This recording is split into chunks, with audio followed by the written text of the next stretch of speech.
When a narcissist exits your life, the fallout isn't just yours to tidy up, they're left grappling with their own wreckage too. Ever felt utterly crushed when someone whose only focus is themselves casts you aside? You're not alone in that sentiment. Join us on our platform as we navigate this intricate terrain. Today, we delve into the aftermath when a narcissistic individual concludes a relationship. We'll explore the emotional toll it exacts and the perspectives of those profoundly impacted. What unfolds in the wake of a narcissist's departure? For them, it often manifests as an unwavering conviction that greener pastures await elsewhere, far removed from your orbit. They convince themselves that life will markedly improve sans your presence, diminishing your significance and waning interest. Moving on seems effortless to them, despite your investment of love, effort, and dedication into the relationship. They feel entitled to discard you, disregarding your significance, even if another admirer comes calling. Now, let's contemplate the lessons gleaned from life's adversities. The outcomes we encounter often mirror our actions and contributions. Despite imperfections, each moment is a stride in our journey, a trajectory of learning, evolution, and transformation, encompassing both peaks and troughs. Individuals deeply entrenched in narcissism trigger a karmic cycle as they sow seeds of negativity and turmoil. This cycle perpetuates harmful behaviors, and those unwilling to introspect and evolve will inevitably confront repercussions. To understand that ignoring people isn't a new habit for them, it's a loop that hurts them over and over again. They've treated other people the same way, sowing the seeds of anger and quickly moving on. Surprisingly, they don't seem to care that they were fired. But why? How does this trend keep happening? The answer is in how they move around with you. When they ran into you, there was a chance for things to change. You stood for someone who could stop them from doing bad things. They had a chance to change and grow, but they decided not to take it. Instead, they went back to old habits, putting down your worth, smearing your image, playing with your feelings, and continuing their unhealthy pattern, which seemed to make them happy after the breakup. What you do has effects, and the circle of spreading negativity and leaving others behind will never end. In the end, the effects show up. They might not know it yet, but what they did will lead to regret and pain. It's important to know that when a narcissist decides to break up with you, it causes them a lot of inner turmoil. They think cutting ties will make them happy, but it only makes them sad. Every day, they have to deal with memories of you because they keep seeing signs of you. This is what they came up with. Even though they act like they don't care and are going on, regrets are eating away at them. Despite how they look, they're hurting. They might try to make peace or fix what's broken, but because you feel so much, you'll always be stronger. Do you not see? They were looking for something better, but you were a big step up from what they had before. I'm not talking about your looks, I'm talking about your spirit, your soul. That's where true beauty lives. The love, compassion, and kindness you show them only makes their pain worse. They're having trouble with their feelings. My movie, The Journey of the Narcissist, is worth watching if you want to learn more about feeling regret after a breakup, especially with someone who is narcissistic. It's not just about normal breakups. It's especially useful for figuring out how to end a relationship with someone complicated. The video goes deep into feelings of sorrow and self-awareness. At first, they might not think that their loss is that important, but later on, thoughts of someone who loved them no matter what will keep them up at night. They slowly come to this understanding as they go through a series of short-lived, superficial relationships that fail to recreate the deep connection they once had. As they try to figure out what this new information means, the narcissist looks for approval from a group of people who back them. This helps them hide their regret and denial of the consequences. But behind this front, there's a feeling of sorrow, like they're trying to change the story of their past. The narcissist changes in a small way over time. People who used to be their friends and boost their egos are now painful reminders of their mistakes. This inner conflict makes them feel bad, which forces them to face the unpleasant fact that they've been living their life in the wrong direction. It's a bitter discovery that challenges their skewed view of the world and their tendency to be self-centered. After the split, the narcissist starts to lose his or her confidence. Thoughts of you and memories of your presence follow them around, making things very difficult for them. It's like karma is coming full circle and having an effect on their life over time. But karma dances in mysterious ways that often hide how strong it really is. Through my own personal journey, I've gone deep and found deep truths that were hidden from view. Even though some people may have a lot of power over our lives, it's important not to get caught up in their fake pain. Instead, the cosmos softly pushes us toward self-renewal by showing us how rough their inner lives are.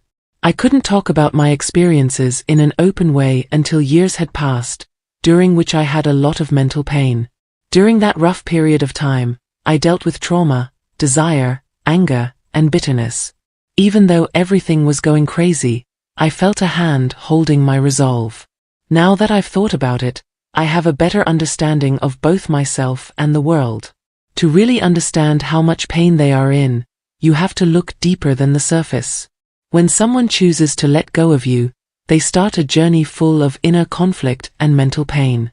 Imagine a place where they aren't surrounded by your soothing presence and have to find their way through a maze of deep pain. If you think about it for a moment, you might be able to see signs of their pain. This is something I've noticed, and maybe you have too, seeing the pain they're going through when things go wrong. It is very important to take care of your mental health.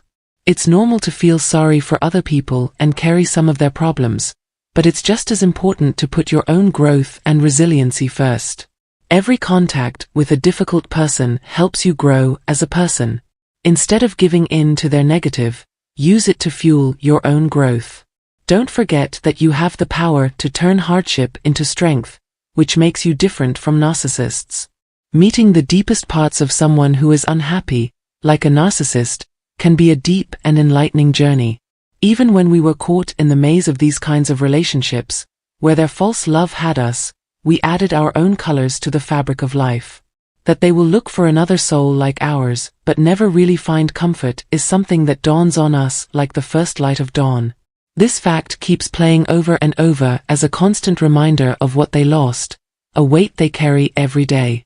While people rarely show regret or understanding because they are ignorant or afraid to admit it, saying sorry can feel like crossing a chasm of doubt. Especially when it means admitting fault and possibly causing more pain. There's a worry that accepting fault could make things worse, keeping us in a state of fear and stopping progress. It's like the fear of making things worse in a bad situation, which would stop us from moving toward peace. Some people find the strength to say they're sorry and ask for forgiveness, but I often tell them to be careful about how quickly they accept their punishment. It may seem good to try to fix a broken relationship, but it's important to know if it really helps people heal or just brings up old wounds. At this point, you're firmly planted in the bastion of self-preservation, concentrating on your change and rebirth.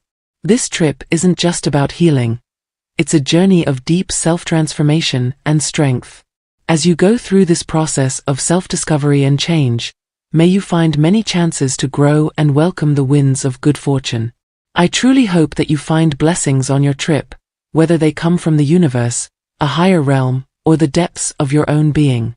Even though I can't change the forces of nature or tell you what will happen, I want you to know that I support you and wish you the best on your journey.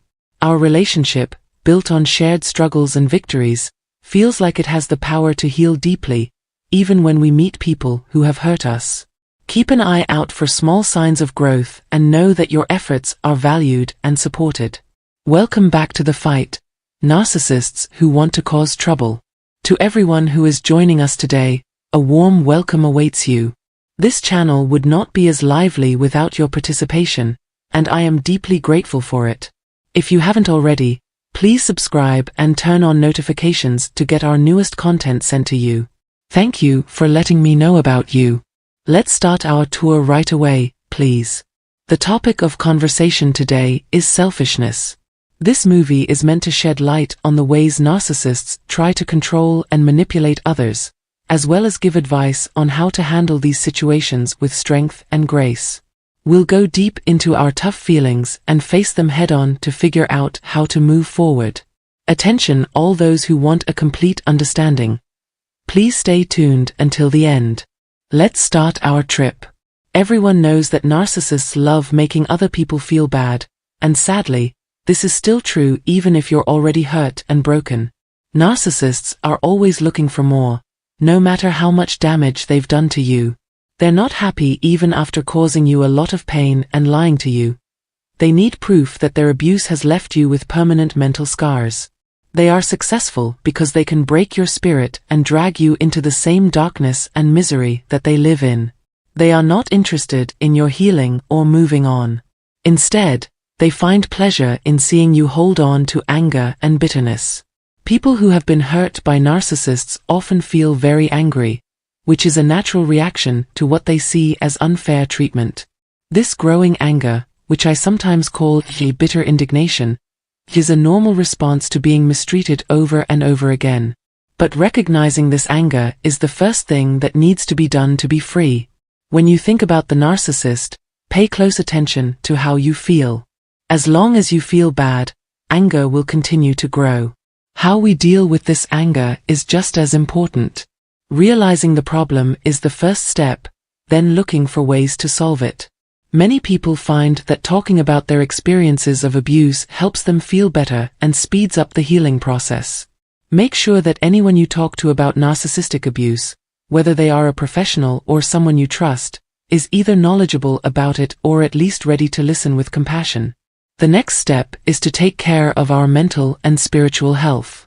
Emotions are just as important as getting rid of harmful people and things from our lives. Aside from narcissists, other things in our environment can also cause us stress, so it's important to be aware of these things and avoid them before they happen. Also, it's important to think about what makes you happy. This could mean limiting your relationships with the narcissist or not talking to them at all, maybe so they slowly become less important as you age. To get out from under the control of narcissists, you need to silence their impact and put your own recovery first. By not reacting, forgiving, and letting go of the negative feelings you have about the narcissist, and focusing on your healing journey, you break their plans for your failure and sadness. Take advantage of quiet times to put your mental health first, and you'll become a stronger, more resilient person. We talk a lot about how important it is to take care of our emotional health on this show. Narcissists often try to control our feelings, which throws off our mental balance. To fight back against this trickery, you need to stay quiet and do nothing. Don't feed their ego or give them things to make them feel bad. Instead, use silence as a powerful weapon and let your actions and results speak for themselves. Personal growth, success, and staying calm are the best ways to deal with a narcissist. If you have any questions or concerns, please don't hesitate to get in touch. Please like and share this video if you thought it was helpful. Please share your thoughts and stories in the area below for comments. Have a wonderful week ahead.